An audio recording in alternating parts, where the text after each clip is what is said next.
Olá, queridos, graça e paz da paz do nosso Senhor e Salvador Jesus Cristo. Eu me chamo Everaldo Silva. Seja muito bem-vindo a esse canal. Nesse vídeo falaremos sobre o Armagedon e suas interpretações.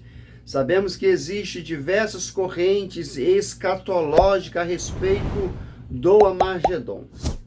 Se você não é inscrito no canal, aproveita este momento. Aí embaixo, se inscreve, dê aquele joinha, compartilha para que vidas sejam alcançadas e edificadas pela palavra do nosso Senhor Jesus.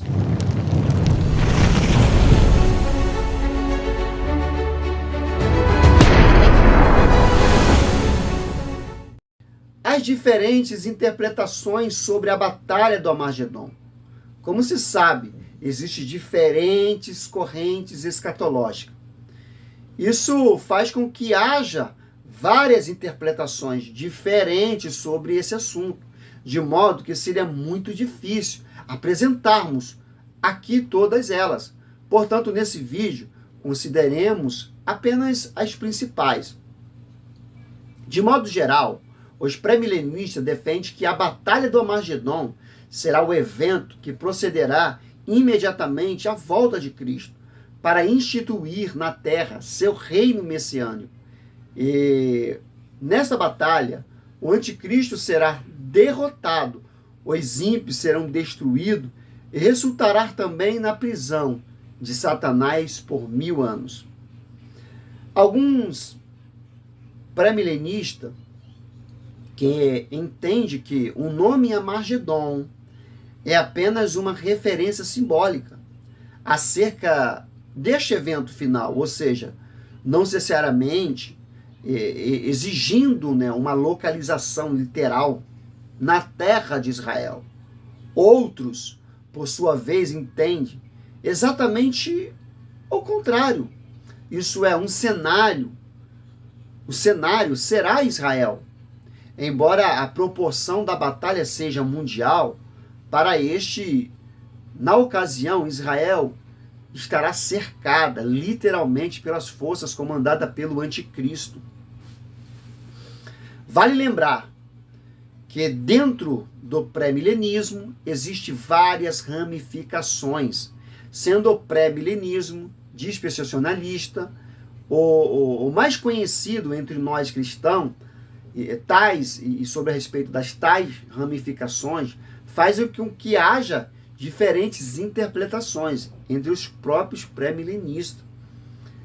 Já os pós-milenistas históricos defendem que esse aparecimento de Cristo na Batalha do Armagedon será a sua segunda vinda, ou seja, o momento em que Jesus buscará a igreja. Os pré-milenistas históricos defendem uma visão. O pós-tribulacionista, ou seja, defende que a igreja passará, sim, pela grande tribulação. Já os pré-milenistas, dispensacionalistas, defendem a visão pré-tribulacionista. Isto é, entende que a segunda vinda de Jesus será dividida em duas etapas. A primeira será para arrebatar secretamente a igreja. A segunda etapa ocorrerá no final de um período de 7 anos literais da grande tribulação, para livrar o povo de Israel e os crentes que serão convertidos durante esse período. Se a primeira etapa da volta de Cristo será secreta, a segunda etapa será completamente visível. Então, nessa segunda etapa é que ocorrerá a Batalha do Armagedon.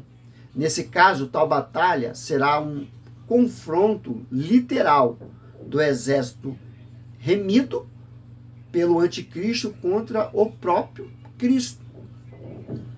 Já os amilenistas e pós-milenistas, apesar de possuírem muitas diferenças, isso geral, né, eles concordam que o Armagedon é uma referência simbólica aos momentos em que culminam na segunda vinda de Cristo para buscar sua igreja, destruir, né, quando ele vier destruir os agentes de Satanás, julgar todas as pessoas e dar início ao estado eterno, como um novo céu e uma nova terra. Para nós sabermos mais sobre o assunto, eu indico os vídeos anteriores. Existem diferenças entre amilenista, pré-milenismo, pós-milenismo, dispensacionalismo, pré-tribulacionismo, pós-tribulacionismo, mesotribulacionismo. Existe diferença? Nós precisamos buscar mais informações para interpretar essas correntes, né? Essas correntes a respeito, né, da Bíblia Sagrada, a respeito desses estudos. Como interpretar corretamente a Batalha do Armagedon? Primeiro, precisamos sempre ter em mente que a escatologia ela é um dos fatos, né, da área mais difícil da teologia, em que existem diferentes correntes escatológicas e são defendidas, né, por cristãos genuínos, né? Portanto, é preciso estudar, é preciso buscar, para que haja também, né, esse respeito com quem adota uma posição diferente da posição que já são defendidas. Mas a maneira mais coerente de interpretar o livro do Apocalipse é perceber que ele está organizado em 7 sessões paralelas, progressivas, ou seja, a mesma história é contada repetidas vezes, porém por alguns ângulos diferentes. As 7 sessões compreendem o mesmo período da história, mas conforme a sessão avança, novos elementos e detalhes narrativos vão sendo adicionados, de modo que a interpretação da visão vai ficando cada vez mais clara. Para nós sabermos mais sobre isso, leia os textos bíblicos, como estudar o livro do Apocalipse, faça a leitura, né, e a recapitulação, melhor dizendo, ou seja, sobre a sucessão em Apocalipse. A passagem que é mencionada, o Armagedon, ela também está registrada dentro de uma 5ª sessão do livro do Apocalipse, que compreende os capítulos 15 e 16 do livro. Essa sessão trata das 7 taças da ira de Deus, ou seja, os flagelos. No capítulo 15 temos a preparação para as 7 taças. Já no capítulo 16 temos o derramamento das taças da ira de Deus. E nesse contexto que o Armagedon é citado no 6º flagelo, ou na 7ª taça. As taças representam o cálice da ira de Deus, que vai sendo, né, esvaziada sobre o mundo incrédulo, resultando nas últimas pragas que levam à segunda vinda de Cristo. Diferente das trombetas, que possuem o objetivo de advertir os homens, as taças consumem a cólera de Deus, Apocalipse 15, 1 em diante. Para sabermos mais sobre as trombetas, veja os outros vídeos, as 7 trombetas do Apocalipse. Vimos que a palavra Armagedon faz referências às regiões de Megido. No Antigo Testamento, Israel, aquela região, né, lá em Israel, era muito importante, pois situava-se próximo, né, a uma importante rota de viagem e viagem de comércio, né? Os caminhos de Megido foi um cenário de grande batalha, dando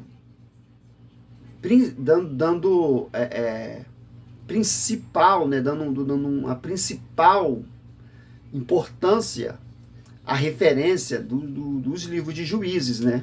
4 e 5. Foi na região de Megido que ocorreu aquela famosa batalha com a participação de Débora, vocês lembram?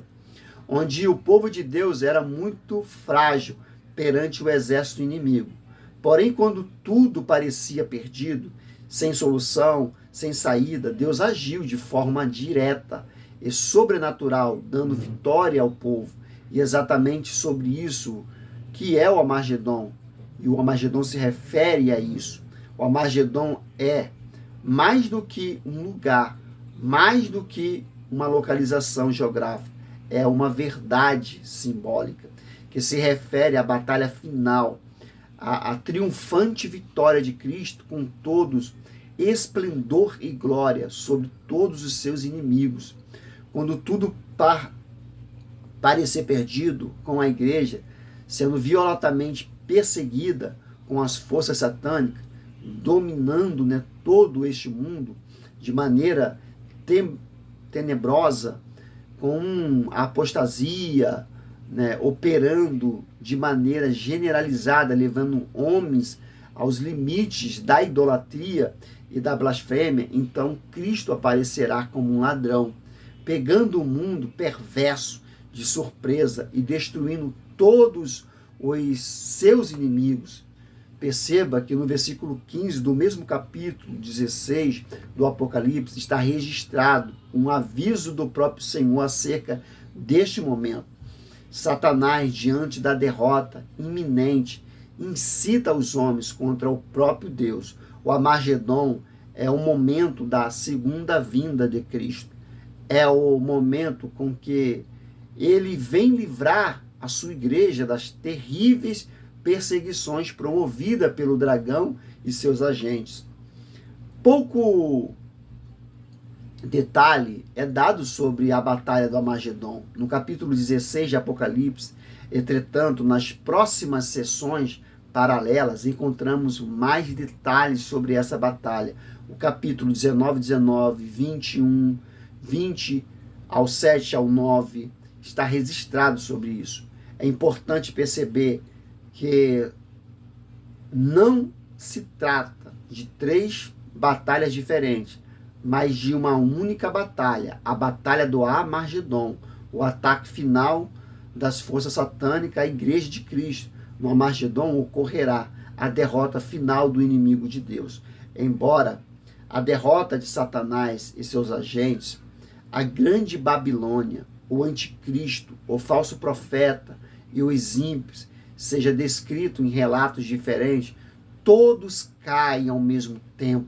Ou seja, na segunda vinda de Cristo, lembra-se que o Apocalipse conta a mesma história várias vezes, de perspectivas diferentes. Não entenda a batalha do Armagedon como sendo um conflito em que o exército humano medirão forças com o próprio Cristo e o seu exército celestial de forma literal. Infelizmente, já escutei, uma pregação em que o pregador, de forma emocionada, criou uma fantasia acerca desse momento. Segundo ele, todas as armas do mundo estarão apontadas para Jesus.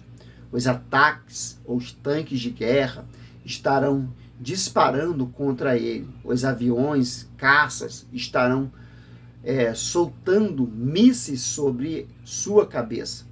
Enquanto as mídias do mundo inteiro estarão transmitindo ao vivo essa batalha.